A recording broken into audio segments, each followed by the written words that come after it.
Welcome to Not Milk Never Milk. Subscribe if you're lactose intolerant. You must act now. Confirm your exact location and any landmarks so responders can find you fast.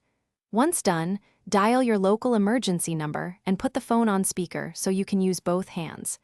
Make sure to state the type of emergency and how many people are involved. This helps dispatch prioritize resources.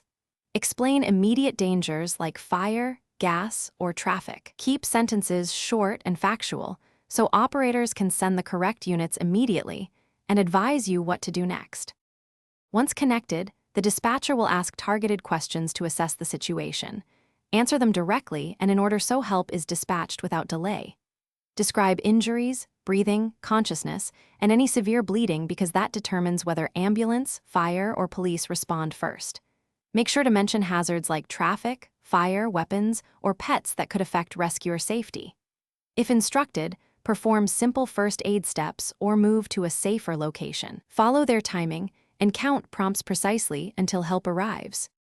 Finish by staying on the line and giving updates until dispatch tells you to hang up. This keeps responders informed of changes.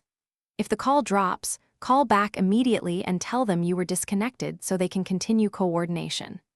Make sure you know how to access text to 911 or relay services if voice fails. If location services are inaccurate, describe the closest landmark, building color, and entry point. One key troubleshooting tip.